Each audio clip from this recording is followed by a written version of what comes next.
Tofiq Musayevi ikinci dəfə UFC qəfəsində görmək üçün səbirsizlənirəm. UFC bu həftə sonu Vaşinqtondadır və həm yerlimiz Tofiq Musayev də ikinci dəfə UFC qəfəsində olacaq. Onun bu səfərki rəqibi Ignacio Bahamondes. Bu videoda Tofiq Musayev vs Ignacio Bahamondes qarşılaşmasını ətraflı təhlil edəcəyik. Döyüşün nəticəsini təxmin edəcəyik və bir neçə mövzu haqqında danışacağıq. Odur ki, videonu sona qədər izləməyiniz tövsiyə olunur. Videoya keçməmişdən əvvəl bildirməliyəm ki, Justified Az layihəsi böyük. Əgər öz brendinizi Justified auditoriyasına çatdırmaq istəyirsinizsə, əməkdaşlıq üçün bizimlə əlaqə saxlaya bilərsiniz. Ənənəvi olaraq döyüşlərin avantaj və dezavantajlarından başlamaq istəyirəm. Tofiq Musayevin avantajları haqqında danışası olsa, Musayevin zərbələri çox sürətlidir, partlayıcı gücü çoxdur, bitiriciliyi yüksəkdir, dözümlüdür və bütün raundlarda aktiv qalmağı bacarır. Dezavantajları haqqında danışası olsam, nisbətən güləş və yer oyunu zəifdir. Döyüş planı bəzən yetərsiz qala bilir. Ignacio Bahamondesin avantajları haqqında danışası olsaq, ən güclü tərəfi ayaq zərbələridir. O avantajından yaxşı istifadə edir, bitiriciliyi çoxdur,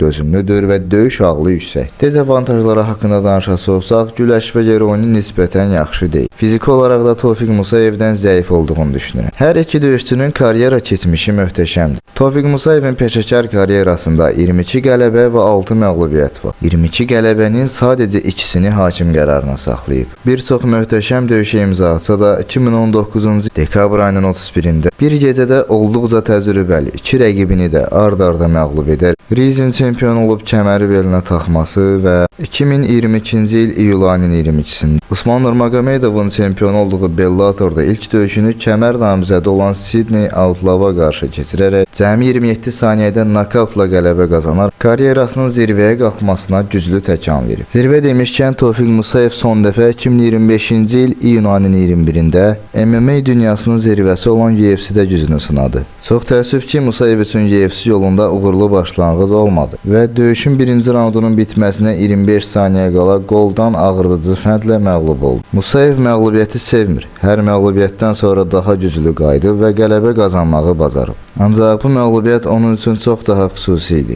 və Tofiq Musayev bütün Azərbaycan xalqının dəstəyini hiss edərək o qəfəsə çıxmışdı. Çünki UFC ilk dəfə Azərbaycanda, Bakıda keçirilmişdi. Fikrimcə məhz bu səbəbdən həm yerlimizin ən çox məyus olduğu məğlubiyyət bu oldu. Bu döyüş haqqında biraz danışacağam. Döyüşdə texniki və fiziki tərəflər nə qədər böyük rol oynayırsa, psixoloji vəziyyət və hazırlıq da bir o qədər böyük rol oynayır. Bu məğlubiyyətin səbəbləri nə idi? Tofiq Musayevin güləş və yer oyununun Oralbaya nisbətən zəif olduğu reallıq.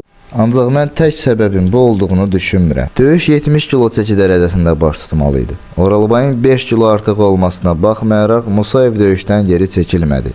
Və döyüş günü Oralbayın Tofiqdən necə iri göründüyü hər kəsə məlumdur. Əgər çəki mərasimində Oralbay 75 kilo idisə, yəqin ki döyüş günü ən azı 85 kilo idi. Çəki fərqi ayaq üstə çox böyük təsir göstərməsə də, güləş və yer oyunun böyük rol oynayır ki, bunu gedişat və döyüşün nəticəsində gördük. Psixoloji vəziyyət haqqında danışacağam. Tofiq Musayev və komandası xuliqanlıq maddəsi ilə ittiham olunmuş və komanda yoldaşları 1 ay 26 gün müddətinə azadlıqdan məhrum edildi.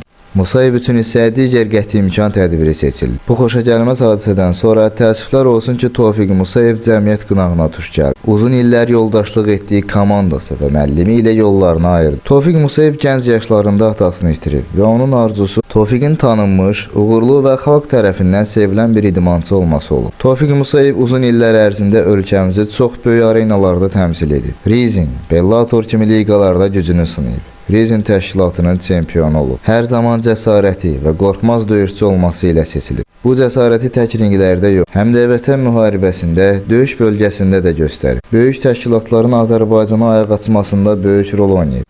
Tək Azərbaycanda yox, dünyada da kifayət qədər tanınıb və sevilib. Lakin baş verən xoşagəlməz hadisələr Musayevi olduqca dərindən təsir etmiş. UFC-dəki ilk döyüşündə onun üçün məsuliyyət 2 dəfə ağır idi. Və bu Musayevin psixoloji hazırlığında böyük rol oynamışdı. Bu dəfə mən inanıram ki, Tofiq Musayev istər fiziki, istərsə də psixoloji cəhətdən döyüşə tam hazırdır. Məğlubiyyətdən sonra daha güclü qayıtmaq istədiyi üçün motivasiyası yüksəkdir və bu döyüşdən sonra Taylandda, Amerikada idman düşərgələrində olub. Ignacio Bahamondesin peşəkar karyerasında 17 qələbə və 6 məğlubiyyət var. Artıq 6 ildir ki, UFC-dədir. UFC-də 10 döyüş keçir. Üçünü məğlub olub. Məğlub olduğu döyüşlərin hər birində hakim qərarına gedib. Son döyüşünü UFC Bakı kartında həm yerlimiz Rafael Fiziyevə qarşı keçirib və hakim qərarı ilə bitən döyüşdə Fiziyevə məğlub olub. UFC-də çox möhtəşəm bitirişləri imza atıb. Əsasən ayaq zərbələri olduqca təhlükəlidir. Ağıllı döyüşür və zamanlaması möhtəşəm. Döyüşü təxmin etməli olsam döyüş planını düzgün quran və istifadə edən qazanacaq deyə düşünürəm. Baha Mendes hər tərəfli döyüşçü olmasına baxmayaraq ən təhlükəli tərəfi ayaq zərbələridir. Ayaq zərbələrinin effektiv olması üçün boy avantajından istifadə edir. Rəqiblərini məsafədə saxlayır və doğru zamanda bitirici zərbəni hədəfə göndərir. Tofiq Musayev Bellator'da Alexander Shabliyə qarşı döyüşündə 3-cü raundda gövdəyə aldığı body kick ilə məğlub olmuşdu. Mən o döyüşü diqqətlə izlədim. Tofiq hücum taktikasında döyüşürdü və irəli atılırdı.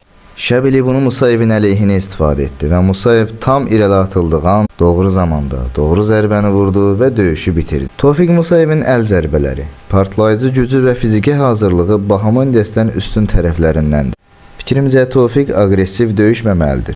Baha Mendesin məsafəsini qırıb onunla həm ayaq üstə döyüşməli, həm də raundlar ərzində onunla güləşməlidir. Hərçənd ki, Baha Mendes yer oyununda özünə çox güvəndiyi və döyüş yerə gedərsə Musayevi bitirəcəyini desə də, mən bunun olacağını düşünmürəm. Əksinə Tofiq güləşə üstünlük verərsə, Baha Mendesin oyun planını poza bilər və qalib gələ bilər. Bu mövzu haqqında deyəcəklərim bu qədər idi. Həm yerlimiz Tofiq Musayevə bu döyüş üçün uğurlar arzu edirik və zədəsiz, asan qələbə qazanmasını diləyirik. İnanırıq və ümid edirik ki, Tofiqin qələbəsindən sonra bu döyüşü sevincli və qürurlu halda analiz edərik. Uğurlar Tofiq, uğurlar Azərbaycan.